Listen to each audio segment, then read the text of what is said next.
Assalamualaikum warahmatullahi wabarakatuh. Waalaikumsalam warahmatullahi wabarakatuh. Alhamdulillahi rabbil alamin wa bihi nasta'inu ala umuri dunya waddin. Asyhadu an la ilaha illallah wa asyhadu anna Muhammadan abduhu wa rasuluh la nabiyya wa la rasula ba'dah. Alhamdulillahi rabbil alamin, para asatidzah, para ustadzah yang kami muliakan. Alhamdulillah di sore hari ini agak mendung ustadzah, ustadz, kita berkumpul di acara internasional Islamic Edu Fair 2024 yang diadakan oleh Formakin. Alhamdulillah pula di sore hari ini jalanan di depan kita itu ramai Ustaz. Jadi ini ada beberapa peserta yang kemungkinan terhalang dengan penyambutan mantan Presiden Jokowi. Nah, jadi ini tadi dari Colomadu sampai ke kediaman beliau itu ada acara penyambutan perpulangan Bapak Jokowi. Maka tadi ada beberapa titik yang ditutup akses jalannya. Kalau tidak pinter nyari jalan, nah nanti susah datang ke sini. Maka mudah-mudahan ini kita sebagian peserta yang belum hadir barangkali terjebak di dalam kemacetan, dan alhamdulillah kita yang sudah hadir di sini insya Allah sudah siap untuk mendengarkan Ustadz Abu Ukasah Al-Jawi yang beliau ini selaku murid dari Syekh Mahir Hasan Al-Munajjid. Syekh Mahir Al-Munajjid, Syekh Mahir Hasan Al-Munajjid ini sepengetahuan kami ini beliau mukimnya di pondok pesantren Iskarimah Ustaz. Terus kemudian Ustaz Abu Ukasah ini beliau selaku penerjemah yang pertama, yang kedua selaku murid beliau, yang beliau sampai hari ini terus bermulazamah dengan Syekh Mahir. Jadi Ustaz Abu Ukasah beliau membagi waktunya seminggu 3-4 hari di KTI Kutab Tamhid Ilm Darussahadah, terus kemudian sisa waktunya untuk mulazamah di Iskarimah. Jadi insya Allah beliau yang dipercaya untuk menerjemahkan buku ini, buku yang saya pegang. Cuman afwan Ustaz, ini bukunya masih dari belum sempurna. Jadi mudah-mudahan nanti kita ini judulnya tadi pre-launch, insya Allah launchingnya nanti insya Allah kita akan adakan di awal bulan Desember, dan insya Allah juga nanti akan kami adakan daurah untuk membedah secara keseluruhan dari buku ini.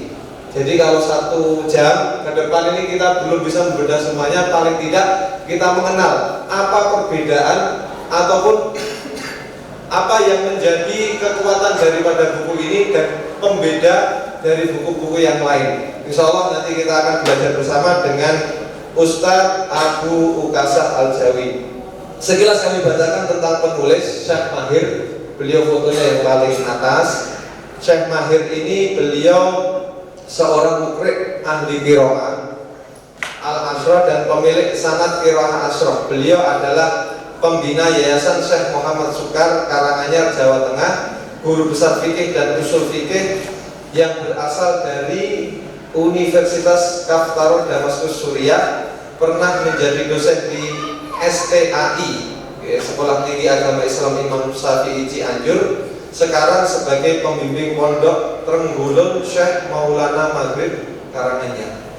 Terus kemudian untuk Ustadz Abu Ukasah Al-Jawi, beliau ini adalah murid Syekh Mahir, dan beliau hari ini mendapatkan amanah di pondok KTI Darussahadah sebagai kepala pesantren, dan beliau juga bertanggung jawab di sana tentang Al-Quran, pembelajaran tentang Al-Quran. Maka tidak salah, insya Allah nanti Ustadz Abu Ukasah Al-Jawi akan membersamai kita. Jadi beliau tidak hanya sekedar teori, nanti mudah-mudahan termasuk penerapan dari buku ini di lembaga-lembaga Ustadz dan Ustadzah, nanti mudah-mudahan bisa sharing bersama.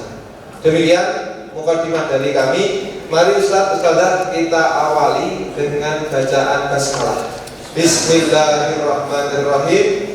Kemudian langsung saja untuk menyingkat waktu kami persilahkan kepada Ustadz Abu Kasah Al-Jawi. Moga Ustadz. Bismillahirrahmanirrahim. Assalamualaikum warahmatullahi wabarakatuh. Waalaikumsalam. Alhamdulillah wassalatu wassalamu ala Rasulillah wa ala alihi wa sahbihi wa mawalah.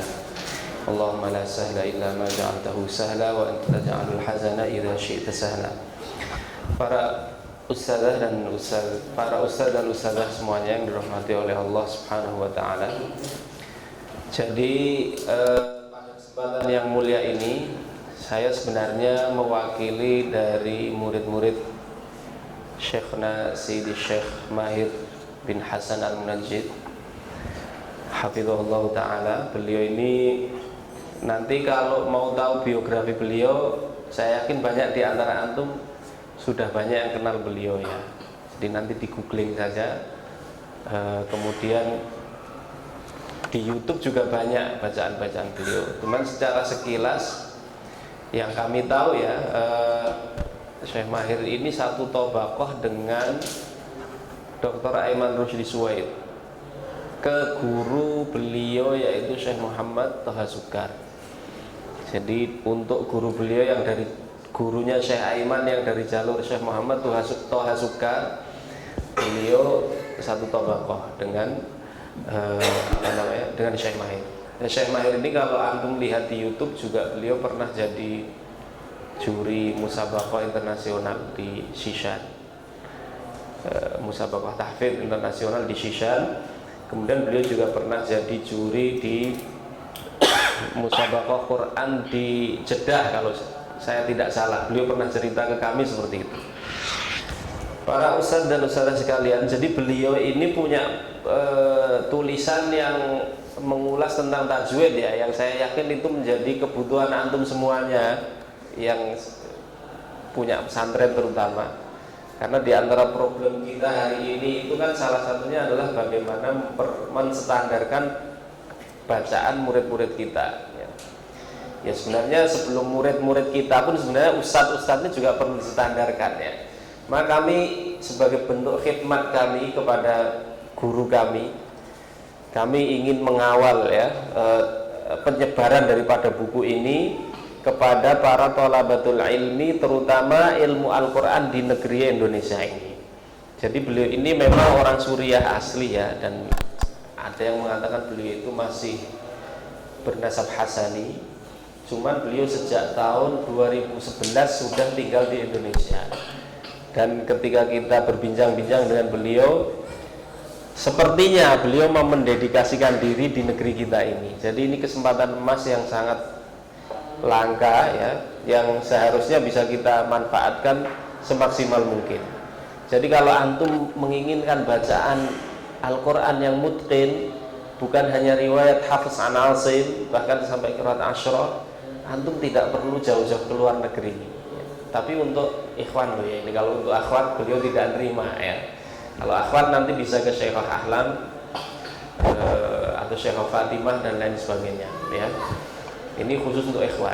Jadi begini ya para ikhwan dan akhwat semuanya, Syekh Mahir itu dalam satu sesi beliau menjadi pembicara di Multaqa Ahlul Quran di Ma'had Al-Munawir Krapyak, Yogyakarta. Beliau diminta untuk memberikan materi tentang Al-Quran dan sanadnya. Maka ada beberapa, dan beliau disuruh menjelaskan sebenarnya metode apa sih yang paling tepat untuk kita sebagai ustadz-ustadz di Ma'had Al-Quran ini dalam mengajarkan Al-Quran kepada murid-muridnya. Nah, nanti antum bisa cari ya, linknya juga ada, live di YouTube tuh ada, masih terekam di Al-Munawir TV. Di situ nanti ada live Multaqa Ahlul Quran kalau tidak salah, durasinya 5 jam, beliau ada di menit-menit terakhir. Di antara yang beliau katakan adalah bahwa hari ini sebenarnya yang perlu kita lestarikan itu adalah metode pengajaran Quran yang diwariskan oleh para sahabat radhiyallahu anhum ajma'in. Cuman untuk bisa seperti itu memang perlu apa yang beliau sebut dengan al-himmah al-aliyah. Tekadnya memang harus kuat, Ustaz. Sementara kita kan tahu sendiri toh, zaman sekarang ini kan orang berpikirnya itu bagaimana supaya praktis, cepat, hasilnya memuaskan, kan begitu. Nah, kalau antum berpikiran seperti itu, terus antum pengen menjadi mukri kabir ya, yang buka rumah Quran didatangi oleh ribuan orang, ya sebaiknya mimpi itu ditunda dulu ya. Saya mau ngomong dikubur dalam-dalam kok tidak tega ya. Karena dari zaman dulu sampai sekarang metode yang terbukti najihah dan efektif untuk melahirkan mukri itu adalah metode at-talaqqi, al-julus amama syekh, kemudian bertalaki langsung dengan beliau harfan min awwalil Fatihah ila akhirin nas. Aslinya seperti itu ya. Oleh karena itu ini yang beliau mau hidupkan kembali sistem ini di negeri kita. Dan subhanallah beliau mengatakan, saya tidak tahu ajal saya itu sampai kapan Allah mengizinkan saya berada di sini. Tapi yang jelas saya ingin sebelum meninggal dunia sudah ada yang menerima panji amanah Al-Quran ini ya, untuk dilanjutkan kepada generasi yang berikutnya ya. Makanya para ustadz dan ustadzah semuanya, karena kita itu hidup di zaman dimana orang pengen serba praktis ini, di antara yang beliau kritis itu adalah munculnya berbagai metode-metode pembelajaran Al-Quran ya. Dan dengan merebaknya rumah-rumah Al-Quran yang ada di Indonesia ini, beliau tidak mengatakan itu salah, tidak ya. Beliau mengatakan ya, saya katakan itu sesuatu yang baik. Tetapi itu kalau tidak diimbangi dengan kaderisasi mukri, maka nanti yang terjadi adalah kader-kader Quran yang bacaannya muharraf atau tidak sesuai dengan sunnah Nabi SAW. Makanya langkah awal kita kalau kita itu mau membumikan Al-Quran, mau mengamalkan dan mengajarkan Al-Quran, itu adalah dengan memperbaiki bacaan supaya bacaan kita sesuai sunnah. Karena aslinya bacaan Al-Quran itu adalah ittiba, bukan ibtida. Jadi baca Quran itu nggak boleh ngawur, nggak boleh wah saya tak mikir sendiri, bikin metode. Misalnya bikin, ya sekarang antum tahu sendiri metode di sana sini bermunculan dan lain sebagainya. Itu kalau sebagai alat pendukung metode utama tadi, yaitu talaki kepada masyayikh, silahkan. Tetapi kalau itu dianggap sebagai metode utama, maka beliau mengatakan terbukti itu adalah thariqah fashilah. Jadi thariqah yang terbukti najih itu adalah thariqatul qudama, al-muqri'in al-qudama, para mukri terdahulu. Yaitu bagaimana para mukri itu, ya mungkin di antara antum ada yang berkesempatan pergi ke negeri Syam. Kata beliau di sana itu ya banyak makroah seperti itu. Makroah itu syekh duduk di masjid, kemudian nanti murid datang kepada beliau untuk memperbaiki bacaannya. Nah, oleh karena itu melalui mimbar yang mulia ini saya ingin menyampaikan juga kepada antum ya.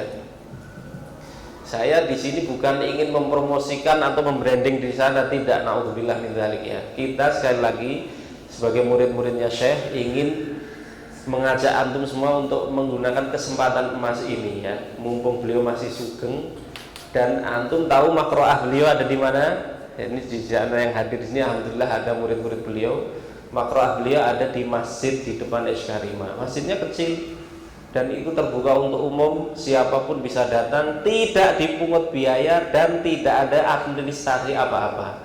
Antum cukup meluangkan waktu, kalau tidak bisa dari Senin sampai Kamis ya. Dari Senin sampai Kamis. Kalau tidak bisa tiap hari, antum bisa meluangkan sepekan sekali dan seterusnya.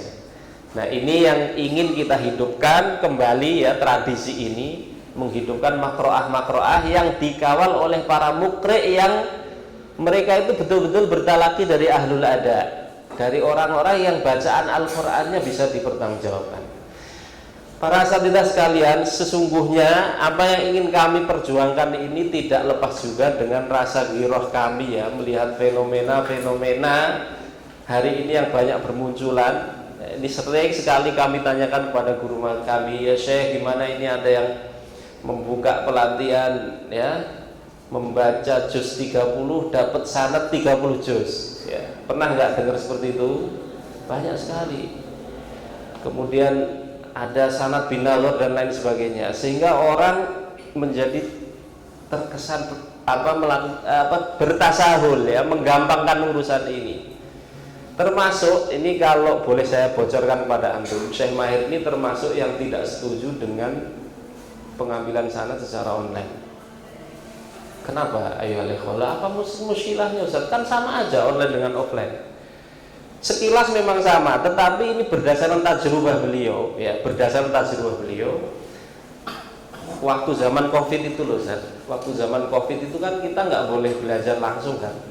Akhirnya beberapa murid beliau itu setor secara online. Dan beliau mengatakan, ketika saya menyimak online itu mi'ah bil mi'ah ma fi ay wala ay khata. Tapi begitu sekali offline, subhanallah, ternyata ada kesalahan-kesalahan fatal yang itu tidak tampak ketika itu dalam kondisi online. Saya tidak akan membahas apakah itu boleh, sah atau tidak, ini bukan ranah kita ya. Saya hanya menceritakan mazhab beliau. Baik. Jadi ini yang ingin kita hidupkan ya, berangkat dari rasa ghirah kami untuk menjaga orisinalitas Al-Qur'an Ustaz. Kita tidak ingin ya, sekarang ini kan euforia rumah-rumah Quran kan di mana-mana. Tetapi di saat yang sama sayang sekali sangat sedikit orang yang mau mendedikasikan diri untuk mau bertalaqi. Karena memang berat Ustaz, perlu tekad yang kuat, dan perlu meluangkan waktu betul-betul untuk bisa ke derajat itu. Orang pengennya itu kan mungkin karena dengan embel-embel sanad dan lain sebagainya itu dianggap sebagai satu daya tarik tertentu, orang berlomba-lomba untuk mengejar itu. Padahal beliau bercerita bahwa kami dulu, orang-orang di zaman kami itu, ketika membaca atau menyetorkan Al-Quran sama sekali tidak terpikir untuk dapat sanad atau tidak. Bahkan di antara antum ini ada yang sudah 14 tahun loh mengaji kepada Syekh Mahir, dan tidak pernah terpikir apakah mau beri ijazah atau tidak ya. Kemudian beliau bercerita, Syekh Muhammad Thaha Sukar itu ketika berguru kepada guru beliau Syekh Faiz Dir'atani, beliau itu basir bi qalbihi. Ketika beliau membaca itu sama sekali tidak pernah terpikir untuk dapat ijazah atau tidak. Tapi begitu selesai dan oleh gurunya dianggap layak, oleh Syekh Faiz dipanggil. Nah, kalau di Syam itu kata Syekh Mahir, tradisi untuk menurunkan sanad itu dikasih buku setebal ini, bahkan lebih tebal, yang berisi semua sanad yang bersambung kepada Rasulullah SAW, kemudian disuruh menyalin. Nah, ini saya tidak tahu masih ada nggak tradisi, ada atau tidak di negeri ini tradisi seperti itu. Tetapi dulu saya pernah, waktu saya mondok di Jember itu, guru saya itu dari Nahdiyin ya, namanya Gus Rafiq, itu jalurnya dari Kiai Arwani, itu memang begitu, memberi sanad itu memang disuruh menyalin, santri itu disuruh menyalin sanad dari gurunya dan seterusnya dari jalur ini semua sampai setebal buku ini.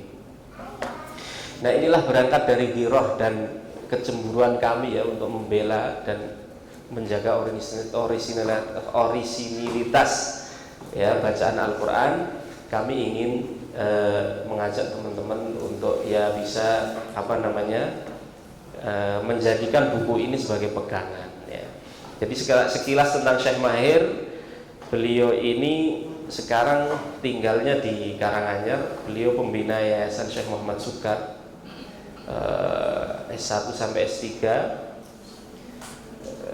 Beliau pernah kuliah juga di Universitas Darman, Sudan kalau tidak salah.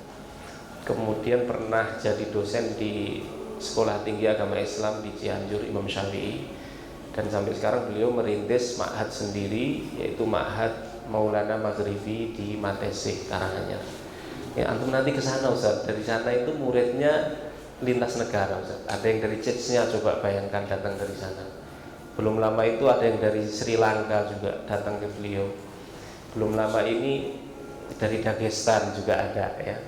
datang ke beliau. Belum lama, sekitar setengah tahun yang lalu, ada kawan kita namanya Ahmad Ar-Rusi. Beliau menyelesaikan qiraah Asyrah selama kurang lebih 2 tahun dengan beliau. Nah, ini kesempatan emas, silahkan, mumpung oleh Idarah Iskarimah belum dipungut biaya ya. Nanti kalau sudah didisiplinkan, antum sudah nggak bisa lagi ke sana kecuali betul-betul ditanting dan dimintai administrasi dan lain sebagainya. Dan beliau sangat welcome, Ustaz. Tidak ada ceritanya kok menolak murid itu, nggak ada. Jadi ada kakek-kakek dari kampung itu datang, saya pengen baca Al-Fatihah. Ya Allah, baca, tafadhol. Nggak ada kok, kamu siapa? Kamu lewat muridku dulu. Nggak ada begitu ya. Karena memang begitu, Ustaz. Karena ijazah Al-Quran ini adalah amanah. Ketika kita mau menerima amanah itu, berarti kita sanggup dengan segala konsekuensinya, termasuk tidak menolak siapapun ketika dia ingin berguru kepada kita. Nah, itu beda. Jadi beda antara orang yang menganggap ini itu amanah dengan yang menganggap ini itu sebagai objek yang bisa dimainkan. Nah, itu ya yang saya harapkan ini bisa dipahami semua. Nah, kemudian langsung kepada buku ini, ada beberapa kelebihan ya yang bisa kita dapatkan dari buku ini. Judul aslinya adalah Umdatut Thullab fi Tajwidil Kitab. Kami terjemahkan menjadi tajwid santri. Memang ini menjadi bahan ajar yang beliau ajarkan kepada kami, murid-murid beliau. Jadi setiap Kamis pagi itu ada daras bersama beliau. Yang beliau bahas salah satunya adalah buku ini ya, buku tentang tajwid, Umdatut Thullab fi Tajwidil Kitab. Ini murni tulisannya beliau sendiri. Apa saja Ustadz yang dibahas di dalam buku ini? Jadi beliau menulis buku ini sebenarnya beliau itu termasuk yang tidak setuju dengan metode tajwid yang terlalu jelimet. Karena aslinya tajwid itu adalah bil musyafahah, dia adalah ilmun tatbiqiyun sama'i, kata beliau. Jadi tajwid itu aslinya adalah ilmu praktek dan sama'i, mendengar langsung, bukan ilmu nadhari. Makanya antum melihat tulisan-tulisan ulama Syam yang mereka dikenal sangat ketat dalam menjaga keorisinalan ya sanad Al-Quran, tidak banyak tulisan mereka Ustaz, tentang tajwid, tidak banyak ya. Karena mereka tidak berani mendatangkan qaul-qaul yang jadid, tidak berani banyak berijtihad di dalam masalah bacaan Al-Quran ya. Maka beliau ini berangkat dari keprihatinan ya, karena setiap hari bermunculan buku-buku tajwid baru, di saat yang sama muncul juga qaul-qaul baru yang dasarnya bukan talaqi dan sama'i, tetapi lebih kepada qiyas dan lain sebagainya.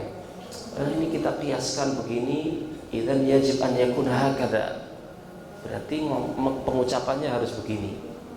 Kita qiyaskan begini, kita bacanya begini. Disimpulkan sendiri tanpa mendasarkan hal itu kepada bacaan yang mutawatir yang ditalaki dari guru ke guru ya.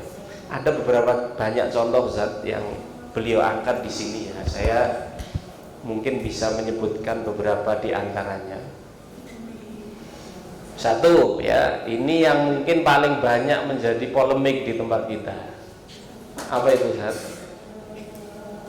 Tentang masalah itbaqus syabadain ketika pengucapan iqlab dan ikhfa syafawi. Nah, ini menjadi polemik yang ya ternyata cukup panas juga ya, perdebatan baik di dunia nyata maupun di dunia maya.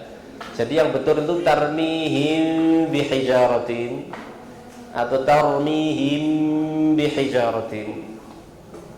Nah, ini ternyata cukup panas Ustaz, perdebatan tentang masalah itu. Saya tidak ingin masuk terlalu dalam ya tentang perdebatan tentang masalah ini. Yang jelas di dalam buku ini beliau menjelaskan awal mula kronologi sejarah kenapa itu bisa muncul qaul tersebut ya.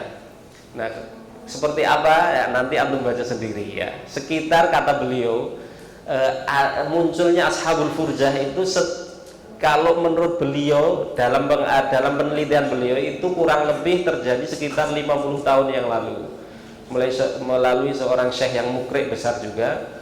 Dasar beliau adalah mengkiaskan yang namanya ikhfa itu sebaiknya dia memang harus ada jarak supaya disebut samar.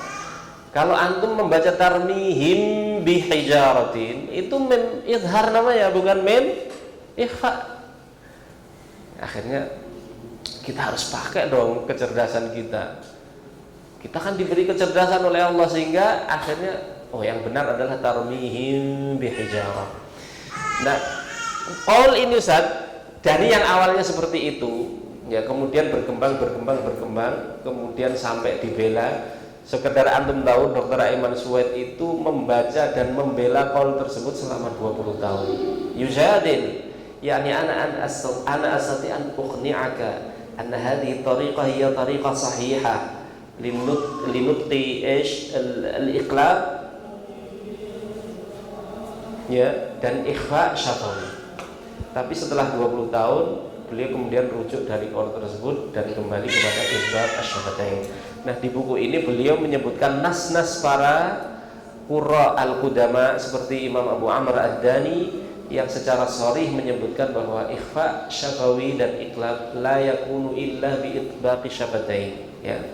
Tidak dibunyikan kecuali dengan mengatupkan dua bibir dengan sempurna. Ustaz, kok berat sekali pembahasannya? Itu di antara contoh pembahasan yang berat ya. Tetap nanti insya Allah saya bacakan nanti akhir ya tentang daftar isinya. Buku ini insya Allah bagi pemula pun tidak sulit untuk dipahami, bahkan ini untuk cocok sekali untuk mereka yang baru belajar tajwid maupun yang ingin menyetorkan bacaan yang mujaz atau yang bersanad ya. Ini sangat penting sekali. Biasanya antum kalau mau mengambil sanad Al-Quran itu kan diberi materi matan jazari ya, apa-apa saja yang perlu diketahui, Tuhfatul Atfal. Nah, semua pembahasan di situ diringkas oleh Syekh Mahir dalam bukunya beliau ini Umdatul Thullab dengan menambahkan hal-hal yang tidak ada di dalam matan jazari. Apa yang tidak ada di matan jazari insya Allah nanti saya bacakan. Baik. Itu ya Ustaz ya. Jadi kenapa beliau menulis buku ini? Contoh yang lain termasuk yang menurut beliau itu syadzah dan dasarnya itu hanya qiyas dan bukan talaqi. Itu adalah tentang pengucapan hamim ain sin qaf. Awal surat Asy-Syura beliau tegas menyatakan bahwa hamim dan ain sin qaf itu tidak boleh diputus. Apa saja dasar-dasarnya beliau sebutkan di sini. Bahkan beliau menulis buku khusus untuk menerangkan bahwa hamim ain sin qaf itu harus disambung membacanya, tidak boleh dipisah ya. Contoh yang lain yang mungkin ini menjadi ciri khas daripada para muqri'in dari Syam itu tentang pengucapan ikhfa Ustaz. Kalau antum mendengar di bacaan-bacaan yang banyak beredar ya, wala antum 'abiduna ma a'bud. Contohnya lagi apa? Pokoknya ikhfa hakiki yang setelahnya adalah huruf ta, kemudian huruf ta, kemudian huruf dal. Itu masyayikh Syam itu rata-rata meletakkan lidah di makhraj hurufnya sekali naklah, sekali tempel, bukan dua kali. Jadi bukan min dunillah tetapi min dunillah. Wala antum bukan wala atum ya. Loh, kalau antum bacanya wala antum itu apa enggak nun mudhar namanya atau bukan nun idhar itu namanya? Nah, itu beliau menjelaskan di sini bahwa tidak ya, beda. Setiap orang yang mendengar itu bisa membedakan nun sukun yang ada pada kata-kata minhum dan pada kata-kata antum. Coba antum rasakan, minhum antum beda. Walaupun sekilas sama, tapi kalau antum rasakan itu berbeda. Nah, ini beliau kalau nanti antum setoran kepada beliau ya, dan madhab bukan madhab sih ya, itu yang mutalaqqa dari para ulama Syam. Dan kalau antum dengar qiraah ulama Syam itu rata-rata dia meletakkan lidah pada makhrajnya ya. Baik.